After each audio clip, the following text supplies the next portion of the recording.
Hello, everybody, and thank you for tuning into the Liberty Report.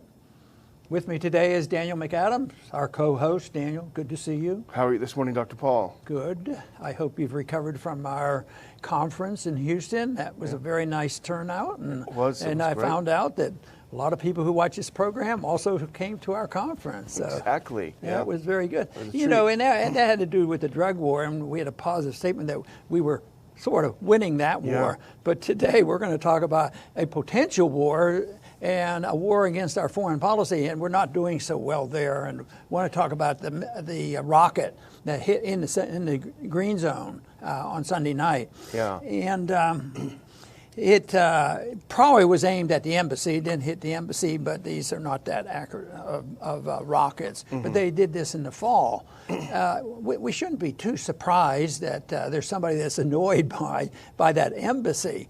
And the embassy, of course, is a monster. It is the probably the center for it's the center for the whole foreign policy that we have for our empire, because it's so huge. It's by far the largest embassy in the whole world. But the message was being sent. The rockets are flying. We've been in charge of Iraq for 16 years. We got rid of Saddam Hussein. But I just wonder if anybody, and I think people have done this, they've listed, the very, very bad circumstances living under Saddam Hussein. But if you compare it to the last 16 years, the Iraqis haven't been doing so well. Yeah. But we're there, and there's still some people that are unhappy, and there's a lot of talk about what's going to happen between the United States and Iran.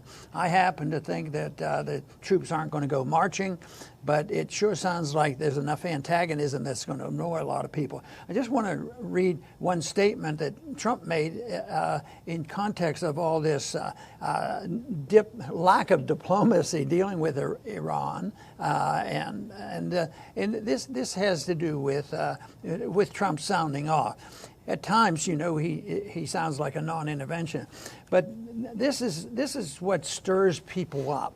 And Trump says if Iran wants to fight, that will be the official end of Iran. Never threaten the United States again. Tough talk, which we have grown to know about that, but it doesn't go well for those people who are sick and tired of it. And I think, this embassy, largest in the world, 100 acres, big as the Vatican, millions and millions of dollars, almost $1 billion they have spent. And guess what? The Iraqis are going to have a vote, I believe, at the end of this week to kick out the American personnel, the military, because they know about the war drums beating, and they don't want to be there. Yeah. Maybe some of them even remember the war we instigated, even though we supported Saddam Hussein when he fought for 8 or 9 years against the Iranians, which was a totally worthless war. 1 million people died, and so they know not to get involved. So there might be some interesting things that happen here because it's not getting better. The talk is getting bigger. The troops, we're sending more and more troops over there and more threats. So I think we have to keep an eye on this and just hope that it just dissipates and our troops come home. Well, the neocons want to manipulate Trump into war. There's no question about that. We see it over and over. And unfortunately, as we've learned from Duma, which I'll actually mention something later about, it doesn't take much. And this kind of rocket event is a catalyzing thing that they can present to Trump. See, look, they're shooting at our embassy. But the fact of the matter is, it was late Sunday that this Katyusha rocket that had been was manufactured in the Soviet Union at first was fired. No one claimed responsibility. There were no casualties. It was fired from an open field in the general direction of the green zone, which is not just the U.S. embassy, but all the foreign embassies in that area. So it wasn't like a rocket strike on the embassy, but it was certainly, if it was an attack, it wasn't a very good one. The Wall Street Journal just came out with a piece where the pro-Iran militias in Iraq, who you would think we would be blaming, they have condemned the rocket attack and declined to say that they had any part in it, so they're not in favor of it. So I guess the people that are agitating for war might have been willing to promote something like this, and we've been known to do this. But we haven't heard from Bolton. But Bolton, if he thought it served the purpose of bringing the conflict, much closer, that he could participate in there. So often, it's the lies that are told and the march to war, and I don't know how anything could be as bad as what we listened to for a year and a half. Trying to get the American people to support the war against Iraq, and what a tragedy that was. But here, they're working on it.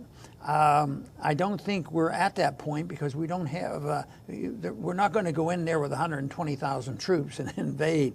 We might start bombing people, and more so than we do now. But they're not ready for that. But it's so unknown. Who knows? What incident might be. If this is a false flag, it was a minor one. What happens if it's a big one? And what happens if some Americans get killed? Trump is, as much as he pretends that he's a non-interventionist, he doesn't mind threatening like one of the very toughest interventionists possible, which means that he tends to lose some credibility. And some of that is okay because our foreign policy loses credibility. If our foreign policy was there to defend America and our liberties, it'd be different, but it does the opposite. So loss of credibility in what we're doing there is probably on the long term a benefit to us. Yeah, and let's be honest, Bolton is a liar. He has a history of lying. And right after the rocket strike, there were tweets that Bolton was going into a briefing to help brief Trump on what happened in this area. My guess is he brought a big bag of lies to spread around to bamboozle Trump. Here's Lindsey Graham tweeting out this morning. This gives you a little bit of an indication as to what Bolton is doing behind the scenes. He's not sitting back tweeting. In fact, he hasn't tweeted in a while. It's one of his favorite pastimes. No, he's running around making the case for war. Here's what Graham tweeted. Just received a briefing from National Security Advisor Bolton about escalating tensions with Iran. It's clear that over the last several weeks, Iran has attacked pipelines and ships of other nations and created threat streams against American interests in Iraq. Absolute lies. The pipelines were attacked by the Houthis, who is not Iran. And who are they attacking? That was a defensive attack against the Saudis, who were fighting a war of aggression against them. The ships that had been mysteriously damaged, we have no idea who's behind it. No one has come out and said that Iran is behind it. So he is peddling a pack of lies to all too willing recipients like Graham and others around D.C. Well, he must know something about politics because he generally gets on quite frequently to discuss his viewpoints, and he's defended in the mainstream media. Yeah. He gets that. But we don't have very many people out there trying to explain this and put it in the proper perspective. But the hawks get the attention because guess what? There's a military-industrial complex out there, and that's who's really running the show, and they're in cahoots with the media. In fact, it seems that the president himself understands that. Here's an amazing little minute of him on Fox News, if we can run the video. I hope this is the real Trump. If I can solve things economically, that's the way I want it. So you can reassure people you're not looking for some kind of conflict in Iran? Well, I'm the one that talks about these wars that are 19 years and people are just there. And don't kid yourself, you do have a military-industrial complex. They do like war. In Syria with the caliphate. So I wipe out 100% of the caliphate. That doesn't mean you're not going to have these crazy people going around blowing up stores and blowing up things. These are seriously ill people. I don't want to say, oh, they're wiped out, ISIS. But I wiped out 100% of the caliphate. I say I want to bring our troops back home. The place went crazy. They want to keep, you have people here in Washington. They never want to leave. I say, you know what I'll do? I'll leave a couple of hundred soldiers behind. But if it was up to them, they'd bring thousands of soldiers in. Someday people will explain it. Well, this is an example. You do have a group, and they call it the military-industrial complex. They never want to leave. They always want to fight. There we go. Yeah, I was wondering as I watched that the first time. We made a little joke last week, wondering if Trump was watching the show. I don't know. We were half joking, but when we watch this, I do wonder. So. Well, I hope it follows through with policy changes. So that's what we have to wait for. But it's interesting what he said. You know, he said, hey, there is a military-industrial complex. They want war, war, war. That's all they want. I said we want to get out of Syria, and they won't let me. I mean, is he playing us? Is it how he feels? Well, or does it matter? It's so routine because I've seen the comparison of the Bush statements before he became president.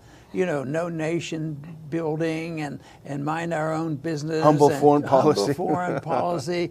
And the lies were told, and then everything was switched around as soon as they got in. And Trump does the same thing. So the total inconsistency is, you know, and we talk about Pompeo and Bolton. These guys are real determined. Yeah. And a lot of people try, and we do at times, try to give Trump a little credit and say, you know, I don't think his heart is really in this. I don't think he really wants to have a war.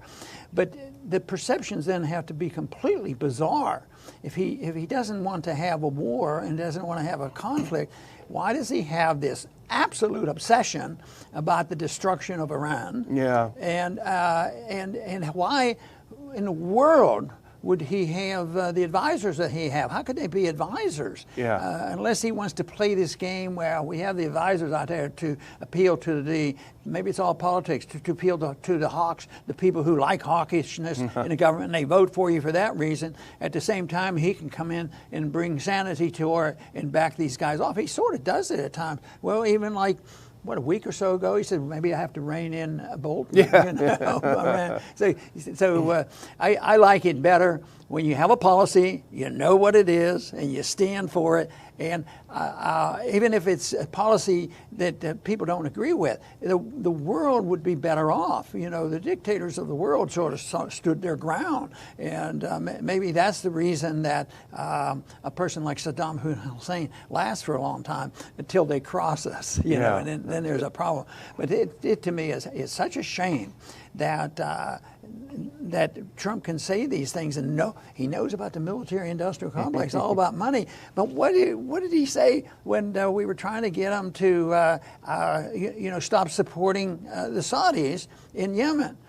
Well, that could be bad for business. Yeah, they buy our It stuff. could be bad for business. The two are totally inconsistent. Yeah. And all we can do is encourage people and encourage ourselves to look at it as objectively as possible and saying, look, one way or the other. Why don't you practice what you say? If you lean toward worrying about the military-industrial complex and you sort of like non-intervention, you don't want to have a war, well, have policies that way. Don't say that we have to destroy a country, and the policy toward Iran has to be the most bizarre thing, even for an arch enemy. Is totally bizarre and so unnecessary. And all of the things that they have gone over, the systematic steps that he's taken in the past year, are just makes no sense whatsoever. And we claim he's not planning the war. He doesn't want the war. But boy, I'll tell you what, he's risking a war. Hot and cold. And this makes it even weirder. Here's what he said on May 9th about Iran. So what they should be doing is calling me up. We can make a deal, a fair deal. But you know, we asked a question back about a year ago when supposedly Assad gassed his own people in Duma. And we said, why would he do that at that time? He was just on the verge of defeating the jihadists, of the radicals. He was just on the verge of taking it back. Why would he risk the entire world turning against him just at that moment?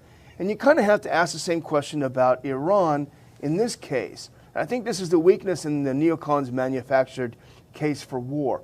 Why would Iran, at this point, keep doing these little pinprick provocations? Why would they blow up a couple pipelines maybe, dent a few ships here and there, fire a totally useless rocket into an empty field? What is in it for them? Why would they want to incur destruction of their country for this, for nothing, you know? Yeah, you're absolutely right. It makes no sense whatsoever.